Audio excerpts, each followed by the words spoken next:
Hace muchos años atrás, en el año 1993, estaba soltero y a víspera de casarnos, y en ese momento obtuvimos una casa en la Autonomía, y antes de casarnos fuimos con mis amigos de la época, uno aquí está presente, y cuando entramos a la Casa de la Autonomía, la casa había estado deshabitada durante más o menos 5 años. Y cuando entramos no podíamos vislumbrar el fondo que tenía, porque era un fondo grande, pero no lo podíamos contemplar porque había malezas, había mucho, había de todo. No sabíamos ni cuánto era el fondo ni qué tenía el fondo.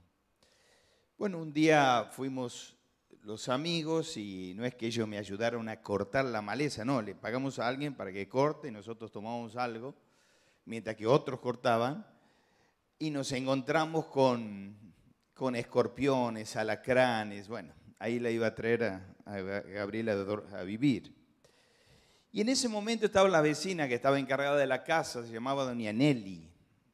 En ese momento ya era una mujer grande. Y Nelly dice: mire, usted no va a ver ahí, pero ahí hay un limonero, no lo corte. Yo quería cortar todo, hacer todo, porque yo en mi vida vi una planta, porque mi mamá tenía plantas de plástico. Nosotros con la Nancy y la Gladys nos tenemos que imaginar lo que era un bosque, porque era planta de plástico, y en los tiempos de Navidad teníamos el arbolito de Navidad. El arbolito de Navidad era una cosita así de 40 centímetros, lo ponía más o menos para que nos vayamos ambientando en noviembre más o menos, y lo sacaba en marzo. Tenía 3 lucecitas, ahí está el árbol de Navidad. No teníamos lugar nosotros en casa, entonces el árbol de Navidad era plástico y las plantas eran de plástico. Entonces llego allá, limonero. Tenía que ver qué era un limonero y cómo se cuidaba el limonero. En realidad no lo cortamos. Vamos a ver si hay limones.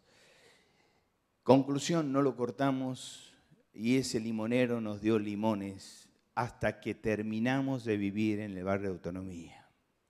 Lo que mostraba era que era un limonero, pero en realidad daba limones. Este es el contexto del capítulo 2 del libro de Santiago. Es un pasaje controversial, pero nos hace ver que nosotros tenemos que entender lo que es el título: la fe que obra. Y este pasaje ha sido convulsionado por muchos autores porque dicen que Pablo se contradice con Santiago, que Santiago se contradice con Pablo, porque Pablo habla de la fe, Santiago habla de las obras.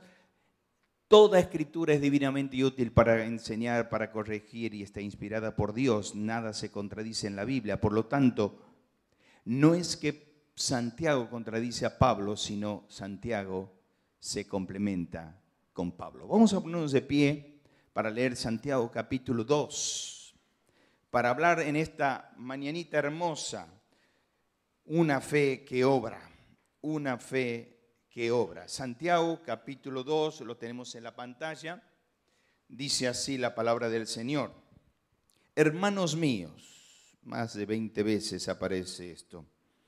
Cuando va a exhortar va a decir: hermanos míos, ¿de qué aprovechará si alguno dice que tiene fe y no tiene obras? ¿Podrá la fe salvarle?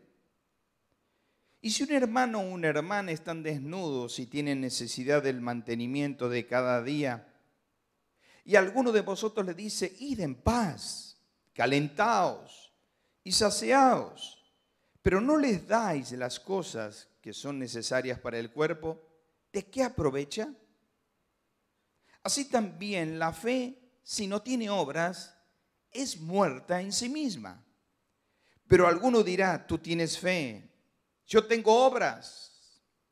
Anota ese vocablo: muéstrame tu fe sin tus obras y yo te mostraré mi fe por mis obras.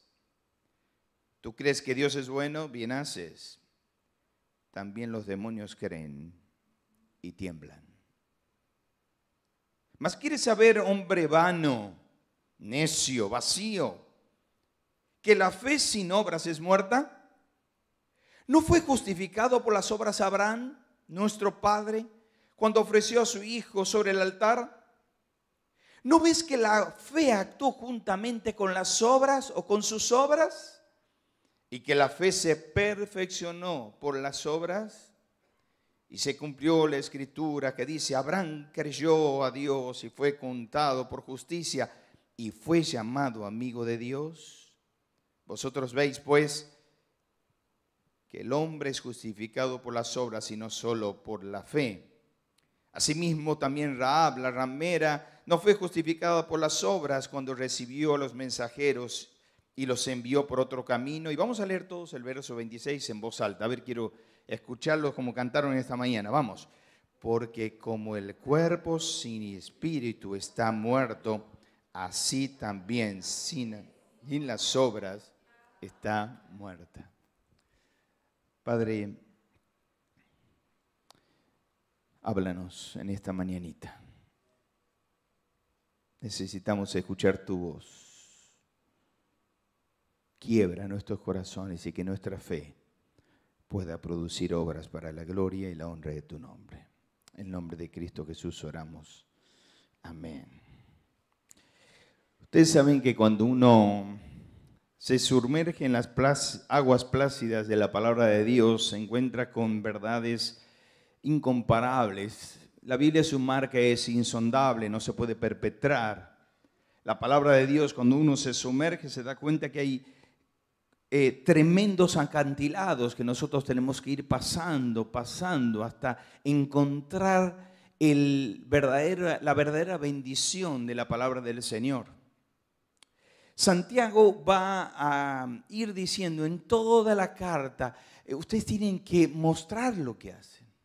Ustedes tienen que manifestar que tienen una fe en acción. Por eso la serie se llama Una fe que funciona. Porque ¿de qué vale que yo tenga fe pero no tenga obras? ¿De qué vale que yo diga que soy cristiano pero no se nota que soy cristiano? En realidad eso es.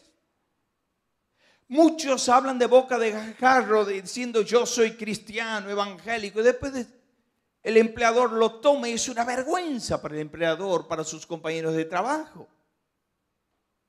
Entonces en el capítulo 1, verso 22, habla de oír y hacer. ¿Se acuerdan? Capítulo 1. No solo se tienen que ser oidores, sino hacedores de la palabra. En el capítulo 2, 12, habla de hablar y hacer. Muéstrame tus obras. No hables tanto. Mostrame tus obras. Oír y hacer. Hablar y hacer. En el capítulo 4 vamos a estar viendo saber y hacer. Capítulo 4, 17. El que sabe hacer lo bueno y no lo hace, él es pecado. De paso digo, yo lo estoy motivando a todos que lean el libro de Santiago, lo lean y lo relean, porque son 5 capítulos, 108 versículos, de los cuales 54 son mandamientos. Cada 2 versículos hay un mandamiento, y me decía uno de ellos, ya va la tercera vez que lo voy leyendo. Léalo, apréndeselo de memoria al libro de Santiago y va a ver la bendición que va a ser para su vida. Ahora, este capítulo, les voy a confesar, luché para bosquejarlo porque digo, Señor, dame algo más didáctico, que la gente entienda. Una fe que obra, aquí nos habla de 3 cosas. En primer lugar, nos habla de la interpretación de la fe. En segundo lugar, nos habla de la identificación de la fe. Y en tercer lugar nos va a poner la ilustración de la fe cuando habla de Abraham y Rahab. Ahí están los versículos 1 al 17, 18 y 19 o 20 al 24. En primer lugar, ¿por qué dice la interpretación de la fe? Aquí me está hablando de una fe muerta. Acuérdese esa M, muerta o muerte. ¿Por qué? Dice la Biblia, hermanos míos, ¿de qué aprovecha si alguno dice? Ahí está el centro. Dice, habla, dice que tiene una fe y no tiene obras. ¿Podrá esa fe puntualmente esa fe salvarle? Esto es una pregunta retórica. Usted sabe que la pregunta retórica tiene en sí mismo, está implícita la respuesta. La respuesta es, no podrá salvarle. Porque dice, pero no la tiene. Es una fe muerta. Y si un hermano o una hermana están desnudos y tienen necesidad de mantenimiento de cada día, y alguno de vosotros dice, y en paz, pero no mete la mano en el bolsillo, no la ayuda, no tiene una fe que practica, es muerta en sí misma. ¿Sabe, mi hermano? Muchas veces nosotros tenemos ese tipo de fe. ¿Qué está haciendo Santiago aquí? Está haciendo un coloquio imaginario entre dos personas que conversan. Uno tiene fe, otro tiene obras. Y está queriendo hacer que el lector apasionado, embelesado por la lectura de la palabra de Dios, se vaya imaginando dos personas que conversan para decir, pues tienes fe, pero no tienes obras. Entonces ahí vienen los teólogos y dice, pero Pablo decía otra cosa.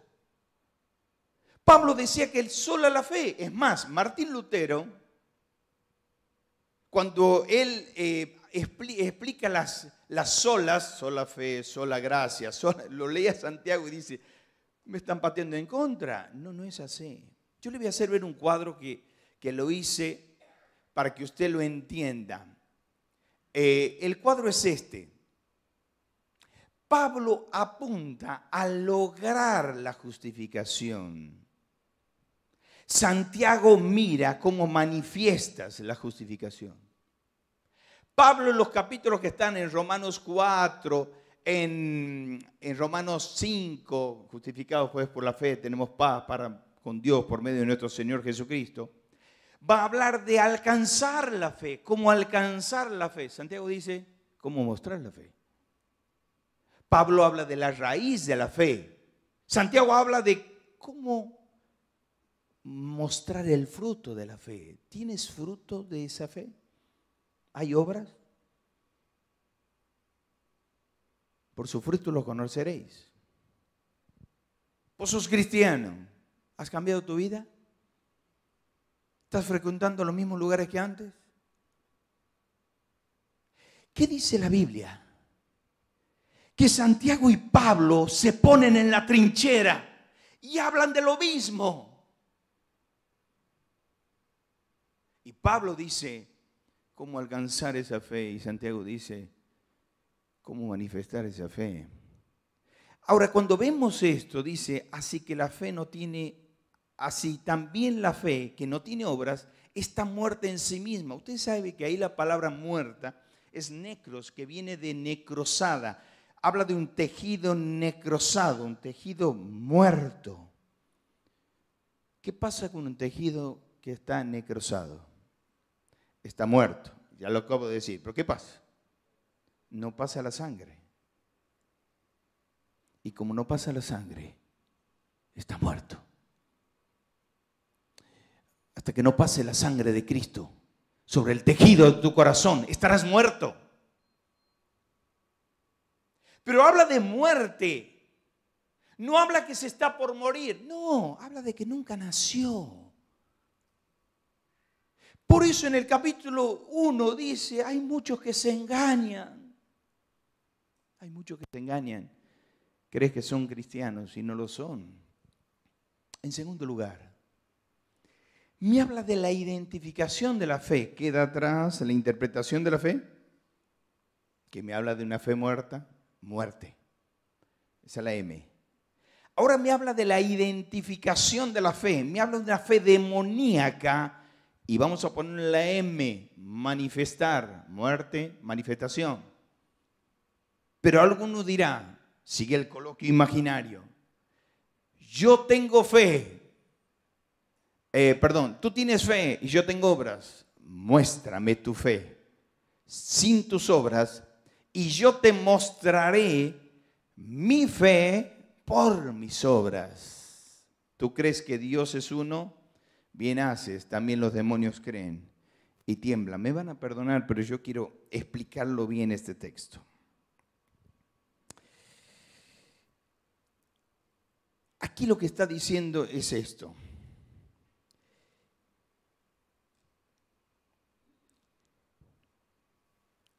Dice la primera parte, si tú tienes fe y yo tengo obras, muéstrame tu fe por mis obras. Hermano querido, una fe, el pecador se salva por la fe, sin las obras. Pero la verdadera fe que salva conduce a las obras. Por eso Martín Lutero dijo estas palabras.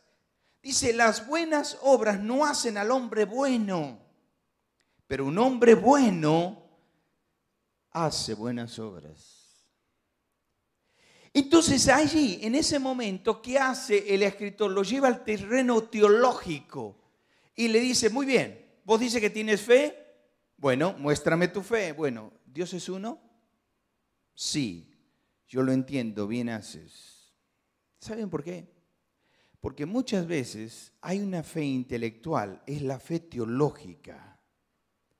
Es la fe que decimos tener, pero no la decimos. O sea, es la fe doctrinal. Nosotros somos duros de la doctrina, pero no manifestamos obras. Somos duros de la doctrina. Estamos con la doctrina, pero su vida no condice con la doctrina. Por eso Santiago los lleva a la parte teórica, le dice, o teológica, le dice, ¿tú crees que Dios es uno? Bien haces. Hermano querido, yo tengo que saber que en la vida cristiana no es relato, sino es realidad. Vos podés saber mucho de la Biblia, pero si no lo bajas al corazón, no sirve.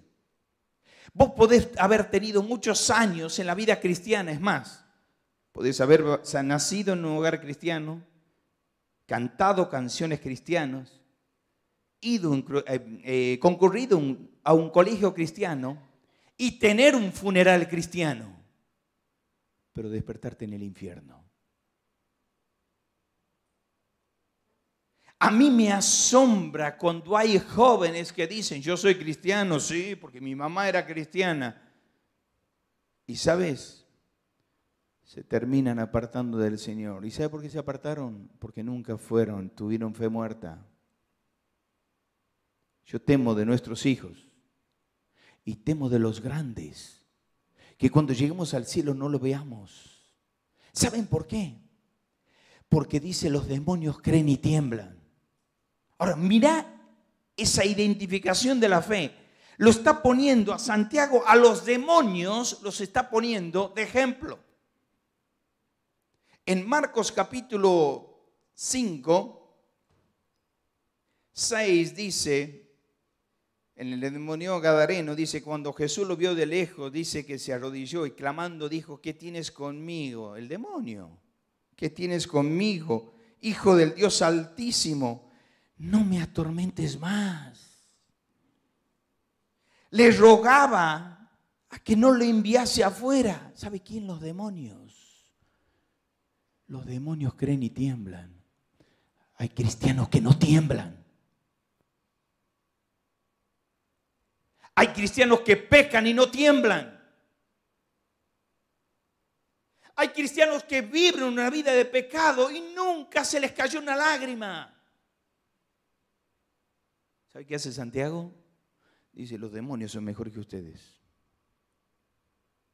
Porque por lo menos los demonios tienen sensibilidad.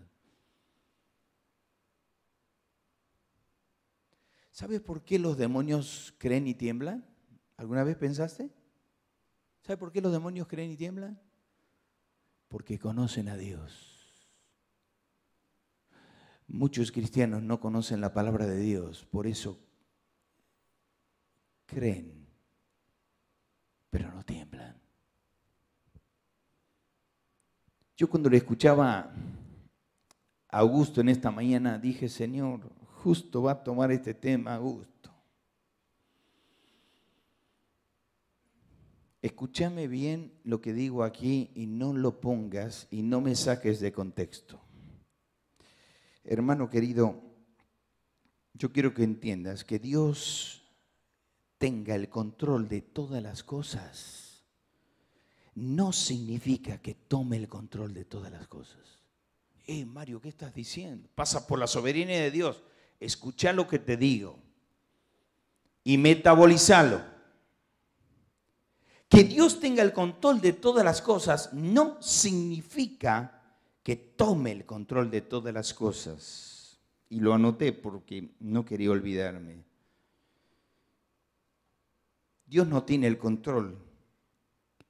Tiene control de todas las cosas, pero Dios no tiene el control de tu televisor cuando miras cosas que no corresponden. Tampoco tiene el control de tu mouse cuando algunas veces quieres navegar en páginas que no son santas y que nadie te ve. Tampoco tiene el control Dios de tus decisiones apresuradas que sin orar la tomas. Tampoco Dios tiene el control de tu codicia, que por tu compulsividad a querer pretender con vacío, querer llenar tu vacío con cosas temporales y pasajeras, porque así me siento bien, porque cuanto más tengo, mejor me siento, creyendo que la vida vale por lo que uno tiene y no por lo que uno es. Hermano querido, no quieras levantar tu autoestima teniendo cosas. No se levanta así la autoestima. No sos más importante por tener cosas. Sos más importante cuando sos, no por lo que tengo, sino por lo que soy. Y lo que soy, la única forma de ser y llenar mi autoestima es ser completo en Él, para la gloria y la honra de Él. Hasta que yo no me complete en Él, siempre voy a tener vacío. Dios no tiene el control de los caminos que tomas alternativos a los caminos de Dios. Los caminos que Dios te presenta son caminos llenos de luz que te llevan a la bendición. Los caminos que no son de Dios son atajos oscuros que te llevan a la desilusión, a la depresión y al desaliento. Que Dios tenga el control de todas las cosas no implica que Dios tenga el control de tu vida. ¿Y qué hacemos? Tomamos el control, tomamos decisiones y después cuando nos va mal en la vida, los pastores tienen la culpa. ¿Quién tiene la culpa? Los ancianos tienen la culpa. ¿Quién tiene la culpa? La iglesia tiene la culpa. No tiene nada que ver porque tomaste una decisión que no era. Por eso dice Juan 15:7, si permanecieres en mí y mis palabras permanecen en vosotros, pedid todo lo que quisiereis y os será hecho. Por eso dice Salmo 37:5, deleítate a sí mismo en Jehová y Él te concederá las peticiones de tu corazón. Termino. La ilustración de la fe, me habla de una fe viva. Ahí me habla primero de la interpretación de la fe, fe muerta. Segundo, identificación de la fe, manifestar fe demoníaca. Termino, la fe viva, la ilustración de la fe, cortito, al pie. 2 ejemplos pone. Al padre de la fe. ¿Quién es el padre de la fe? Abraham. Miren cómo Dios bendijo a Abraham, lo justificó. Y algunos dicen que fue justificado en el Génesis capítulo 22 cuando va a levantar el cuchillo. Pero otros actores dicen, no fue justificado en el 22, fue justificado en el 15. Y en el 15 le dice Dios a Abraham, le dice, mira, voy a hacer una nación grande con tu vida, vas a tener un hijo. 100 años tenía. No había pastilla que funcione. 100 años. La mira Sara, 90 años. ¿Pero cómo 90 años? Si más de 38 años ya es un embarazo de riesgo. 100 años, 90 años. Abraham le dice a Sara, ¿sabe qué? Dios me dijo que vamos a tener un hijo. Bárbaro, dice Sara, vamos a adoptar. No vamos a adoptar. Vamos a tener un hijo. O sea, vamos a cenar. Lo pongo en contexto. Vamos a tener relación. Tuvieron. Nació Isaac. Abraham le creyó a Dios. Sara no le creyó, dice que ella se rió. Y cuando vas a la palabra en hebreo, reírse, se rió a carcajadas cuando Abraham le dijo, vamos a tener un hijo. Y lo mira Abraham, arrugado como la camisa con mucho algodón. ¿Qué vas a tener un hijo? Si ya no funcionas, viejo. Abraham le creyó a Dios y fue justificado. Y Rahab, mire ese antagonismo, ¿no? Abraham, el padre de la fe, el hombre de Dios, y Rahab la ramera, una mujer gentil. Y ramera. ¿Pero qué hizo? Le creyó a Dios. Y trajo a estos hombres, a los espías, los escondió, porque él creyó. Ella creyó en la voluntad de Dios, creyó en la palabra de Dios, creyó en sus padres que le hablaban, que iban a tomar la tierra, creyó a Dios. Hermanos, ¿le has dejado de creer a Dios? ¿Le has dejado de creer a Dios? Y sí, Mario, porque se llevó a mis padres, se llevó mi economía. La verdad, mi fe está en crisis. Romanos 4:18 dice, ¿sabe qué? Abraham creyó en esperanza contra esperanza, para llevar a ser padre de muchas gentes, conforme a lo que había dicho, así será tu descendencia. Y no se debilitó en la fe al considerar su cuerpo, que ya estaba como muerto, o la esterilidad de la matriz de Sara, porque le digo otro dato más, Sara era estéril.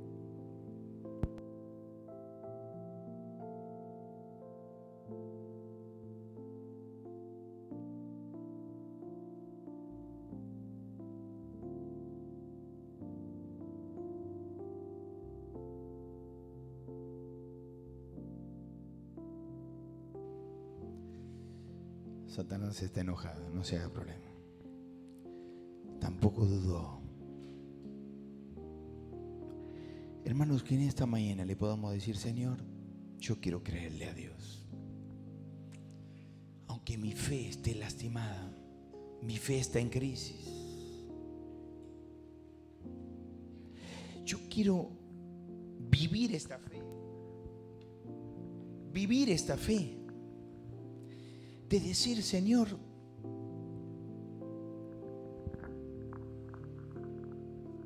no quiero hablar mucho, quiero vivirla. No quiero sentir ni decir mucho, quiero sentirla. Quiero manifestarla. Y nuestra iglesia está muy golpeada, porque Dios quiere algo de nosotros, quiere algo de nosotros, quiere algo de nosotros. ¿Sabe qué quiere? Que vos entregues tu vida. ¿Sabes qué quiere? Que vos dejes de hablar. ¿Sabe qué quiere? Que en vez de hablar ores. ¿Sabe qué quiere? Que entregues tu corazón. Dios, cuando va a probar a una iglesia, es para sacar lo bueno de la iglesia. No es para sacar lo malo. Entonces en esta mañana decirle, Señor, yo quiero contribuir con el avivamiento de la iglesia. ¿Cómo? Teniendo una fe que se manifiesta, que obra, que se nota. Que se nota. Yo te invito, vamos a ponernos de pie. Cierre tus ojos y le digas, Señor,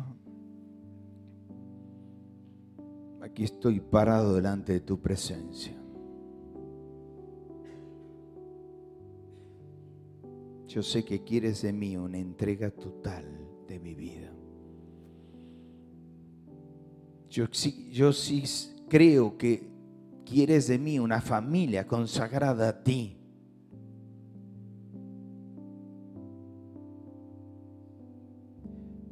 Yo entiendo que estoy dentro del plan de Dios.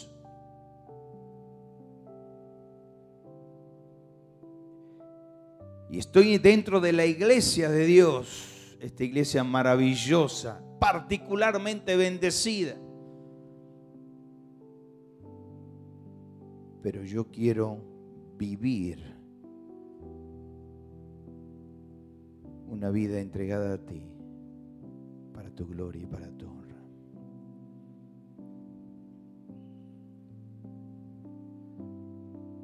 Úsame, Señor. Úsame en esta mañana.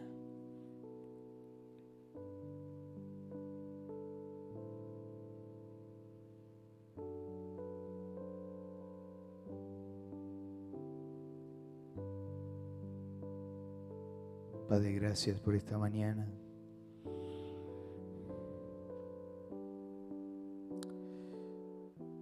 Queremos que tú nos bendigas. Ha pasado el tiempo, no vamos a tener un tiempo de oración de 2 en 2. Porque en esta mañana queremos orar toda la iglesia por la iglesia.